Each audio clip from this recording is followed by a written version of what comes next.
Hello students, welcome to the English International School. I hope you are well and healthy at your home and please आप अपना अपना work जो भी है complete करें बेटा. So students let's start with acid rain. ठीक है, हम एसिड रेन से यहाँ से स्टार्ट करने वाले हैं. तो let's start. The large accumulation of pollutants like sulfur dioxide, carbon dioxide, nitrogen dioxide in the atmosphere dissolve in the moisture of the cloud, forming acid such as sulfuric and sulfurous acid, nitric and nitrous acid and carbonic acid. देखो, सबसे बड़ी बात यह है कि जो भी हम पॉल्यूटेंट्स यानी कि जो भी हमारे वातावरण को प्रदूषित कर रहे हैं, like sulphur dioxide, carbon dioxide, nitrogen dioxide, ये क्या होते हैं, एटमॉस्फेयर में डिज़ोल्व हो जाते हैं, यानी कि घुलने लगते हैं. किसके साथ? जो हमारे क्लाउड की जो मॉइस्चर होती है, जो नमी होती है ना बादलों की, उसके साथ क्या होते हैं, घुलने लगते हैं. और जैसे घुल जाते हैं तो जो बारिश होती है, तो बारिश के साथ क्या होता है, ये सारी जितनी भी गैसेस हैं ये एसिडिक रूप में हमारे साथ वर्षा में घुल कर हमारी धरती पर गिरने लग जाती है. और इसी वर्षा को हम क्या कहते हैं, एसिड रेन कहते हैं. The first showers of rain in a highly polluted area thus has high acid concentration which harm plants, animals and building. This is known as acid rain. और जो पहली बरसात होती है जहाँ पर सबसे ज़्यादा पॉल्यूशन होता है, पॉल्यूटेड एरिया होता है, वहाँ पर ये एसिड कॉन्सेंट्रेशन इसकी यानी कि जो एसिड की मात्रा होती है उस बरसात में वो बहुत ज़्यादा होती है, जिससे आपके प्लांट्स, एनिमल्स और बिल्डिंग्स को क्या होता है, हार्म होता है. इसी को हम क्या कहते हैं, this is known as acid rain. और इसी को क्या कहते हैं, एसिड रेन कहते हैं. ठीक है बेटा. Acids are salt. अब आपको यहाँ पर इसको फिल करना है. एसिड्स आर कैसे होते हैं टेस्ट में, ऑल सिट्रस फ्रूट्स कंटेन, कौन सा एसिड कंटेन करते हैं, acids procedure much less H plus ion when dissolve in water. तो ये आपको इस तीनों क्वेश्चन को फिलअप करना है. ठीक है बेटा. बेसिस. अब हम बात करते हैं बेसिस की. Bases are chemicals that are opposites to acid. यानी कि बेस एक ऐसा केमिकल है जो आपके एसिड का क्या है, अपोजिट है. You tested baking soda in the first activity. आपने सबसे पहले बेकिंग सोडा यानी कि जो घर में मम्मी केक बनाती है और जो सोडा होता है या फिर इनो होता है, इसको आप टेस्ट करते हैं तो उसका टेस्ट कैसा लगता है. Was it sour, bitter, salty or sweet to taste. वो कैसा टेस्ट लगता है. Now put a drop or two of baking soda solution in your hand and rub it. Does it produce soapy feeling. अब जैसे ही एक या दो बूंद आपकी बेकिंग सोडा के सोल्यूशन की अपने हाथ में लेंगे और उसको रब करेंगे तो आपको ऐसा लगेगा कि वो साबुन की तरह लग रहा है. Such substances that are bitter in taste and produce a soapy feeling are called bases. इसको अंडरलाइन कर लें आप लोग. ठीक है, यानी कि ऐसे सब्सटेंस जो टेस्ट में कैसे हो, बीटर हो, कड़वे से हो, या फिर और प्रोड्यूस अ सॉपी फीलिंग. और वो किस तरीके से, आपने देखा होगा बेकिंग सोडा क्या होता है, चिकना सा होता है ना. इनो भी कैसा होता है, चिकना सा होता है. तो क्या इस तरीके के सब्सटेंस को क्या कहते हैं, बेसिस कहते हैं. Baking soda is an example of a base substance. Base यानी कि बेकिंग सोडा बेस का क्या है, एग्जाम्पल है. Substances which contain a base are said to be a basic in nature. यानी कि जो सब्सटेंस बेस का नेचर कंटेन करके रखता है उन्हें क्या कहते हैं, बेसिक इन नेचर कहते हैं. Like many acids, many basis can also burn your skin. यानी कि एसिड की तरह, कई एसिड की तरह बेसिस भी आपकी स्किन को जला सकते हैं. They are corrosive. क्या होते हैं, वो थोड़े डेंजरस होते हैं. So we should handle acids and bases with great care. देखो इस तरीके से हाथ जल सकता है. तो जब भी आप एसिड और बेस को हैंडल करें, उनको हाथ में लेने की कोशिश करें, तो काफ़ी उसमें आपको सावधानी बरतनी चाहिए. Some common bases are listed in the given table. Turn your page बेटा. टेबल में देखते हैं हम लोग. सबसे पहले क्या है, सोडियम हाइड्रोक्साइड. सोडियम हाइड्रोक्साइड का केमिकल रिप्रेजेंटेशन क्या होता है, NaOH. तो Na से हम क्या करते हैं, Na को हम बोलते हैं सोडियम, OH को बोलते हैं हाइड्रोक्साइड. पोटेशियम हाइड्रोक्साइड, पोटेशियम को हम लेते हैं K से. इसका केमिकल सिग्नल क्या होता है, K होता है, तो KOH. Magnesium hydroxide MgOH2. Ammonium hydroxide NH4OH. Baking soda solution NaHCO3. Sodium by carbonate. क्या कहा जाता है बेकिंग सोडा को, sodium by carbonate, calcium hydroxide तो कैल्शियम का Ca और हाइड्रोक्साइड का OH, तो Ca इन ब्रैकेट OH2। तो इन्हीं को क्या कहा जाता है, बेसिस कहा जाता है।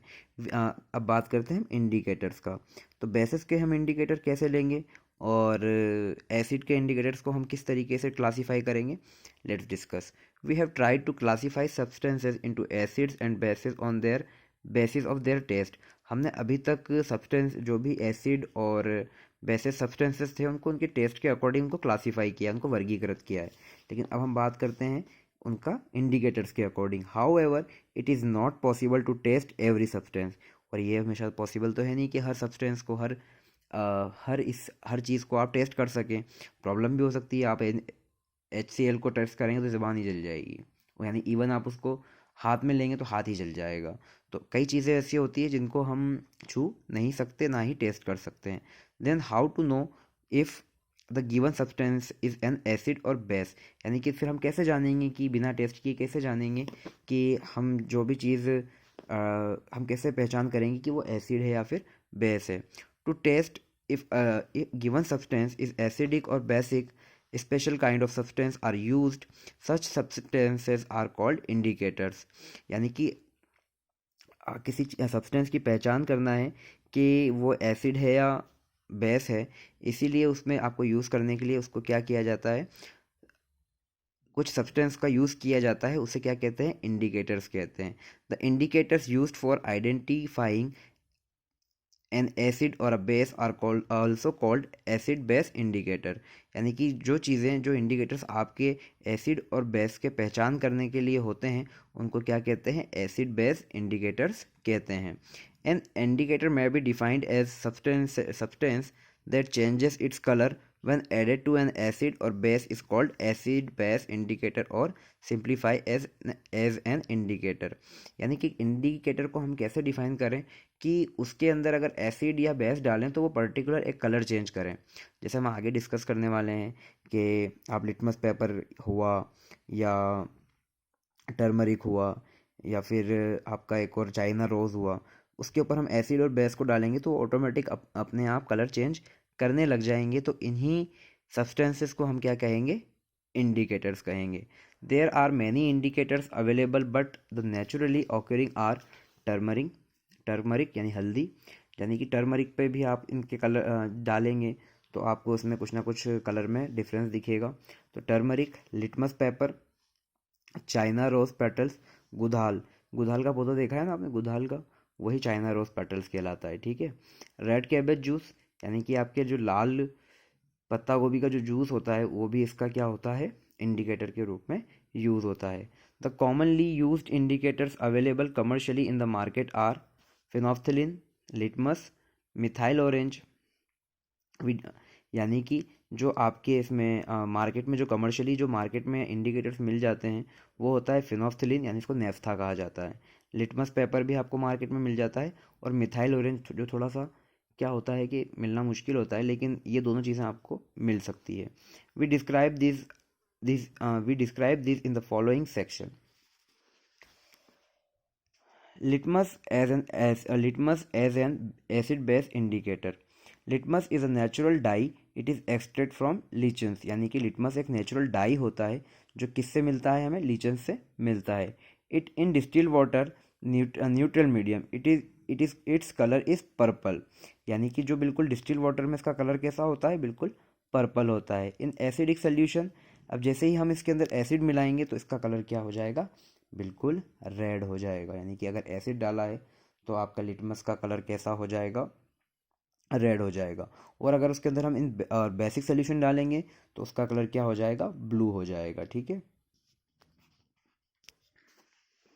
Like that. जैसे ही हम, ये आपका लिटमस सोल्यूशन है, लिटमस सोल्यूशन को जैसे ही हम लेके आएंगे तो उसका कलर कैसा होता है, पर्पल होता है। जैसे ही उसमें हम लिटमस पेपर को डालते हैं तो क्या होता है, वो रेड हो जाता है, और बेस में डालेंगे तो वो ब्लू हो जाता है, like that. Litmus is available in the form of solution and in the form of strips of paper called litmus paper. Generally as red litmus paper as blue litmus paper. यानी कि दो तरीके के litmus paper आते हैं, red आता है और एक ब्लू आता है। ये मार्केट में अवेलेबल्स हो जाते हैं। देखो, लिचन्स ऑन ट्री, ये जो लीचेंस होती हैं, जो आपकी लीचेंस किसको कहा जाता है, जो आपकी छाल होती है ना, छाल पेड़ की, उसको लीचेंस कहा जाता है। और इस लीचेंस से ही आपको क्या मिलता है, ये लिटमस पेपर बनाए जाते हैं। तो red litmus, there are two types of litmus paper.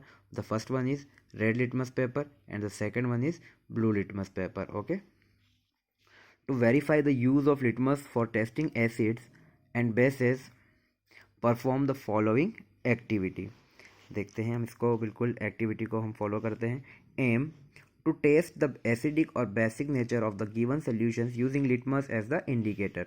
यानी कि हमारा एम क्या है कि हमें एसिड और बेस नेचर का लिटमस पेपर की को इंडिकेटर की तरह काम में लेकर एसिड और बेसिक नेचर की पहचान करना है।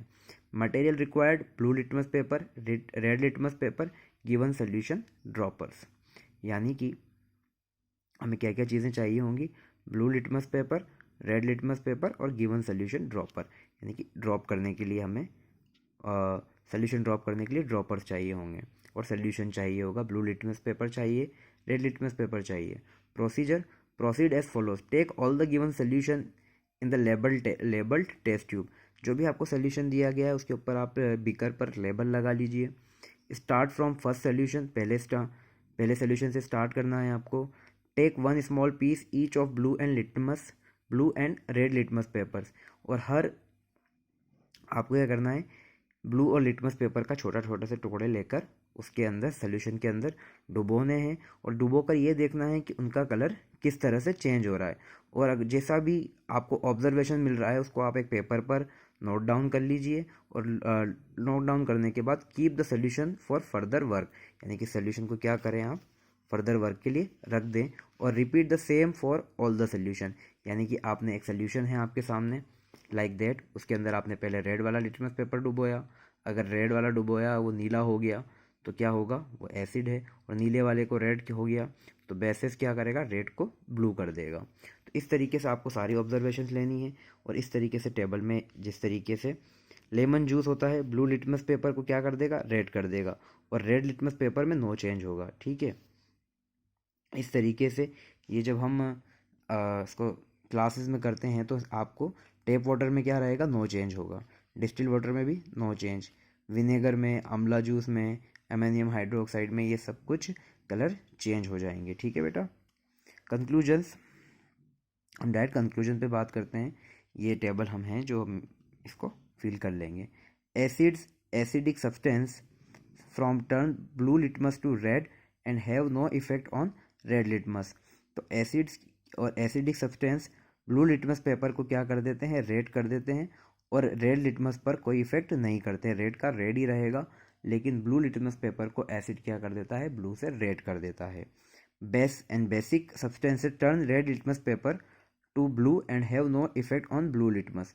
यानी क्या होगा कि ब्लू लिटमस पेपर को, रेड लिटमस पेपर को क्या काय में चेंज कर देगा, ब्लू में कर देगा, लेकिन ब्लू लिटमस पेपर बिल्कुल भी चेंज नहीं होगा, एसिड का जस्ट उल्टा।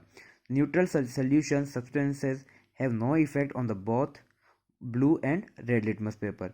जैसे कि आपका डिस्टिल वाटर हो गया, टैप वाटर हो गया, एरेटेड ड्रिंक हो गया, है ना। इस तरीके से जो भी आपका ये चीज़ें रहेंगी वो क्या होगी, चेंज नहीं होगी। ये बिल्कुल सेम इट इज़, इनका न्यूट्रल सोल्यूशंस रहेंगे। ठीक है।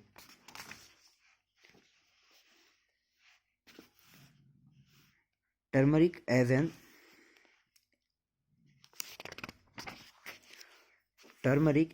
acid base indicator. Turmeric haldi powder can also be used as an indicator for identifying acids और base. हल्दी पाउडर का भी आप एसिड और बेस का इंडिकेटर की तरह यूज़ कर सकते हैं। Turmeric is yellow in neutral solution. Turmeric बिल्कुल न्यूट्रल सोल्यूशन में कैसा रहेगा, येलो रहेगा। और turmeric is yellow in acidic solution, और जैसे एसिडिक सोल्यूशन में भी वो कैसा रहेगा, येलो रहेगा। लेकिन जैसे ही बेस वाला सोल्यूशन रहेगा वो कैसा हो जाएगा, रेड हो जाएगा। इसको अंडरलाइन कर लीजिएगा आप लोग। और हम अब अगली क्लास में हम एक्टिविटी 3 की बात करेंगे। ठीक है, जहाँ पर हम टर्मरिक पेपर की का यूज़ करेंगे। और उसके बाद हमारा चैप्टर जो है इन 2 डेज़ हम इसको फिनिश कर लेंगे, 2-3 डेज़। और इसके बाद आपका टेस्ट में इसका पूरा मैटर मैं आपको दूंगा। आपके 2 चैप्टर्स आपके मंथली टेस्ट में हो जाएंगे। Till that wish you best of luck, have a nice day ahead, bye.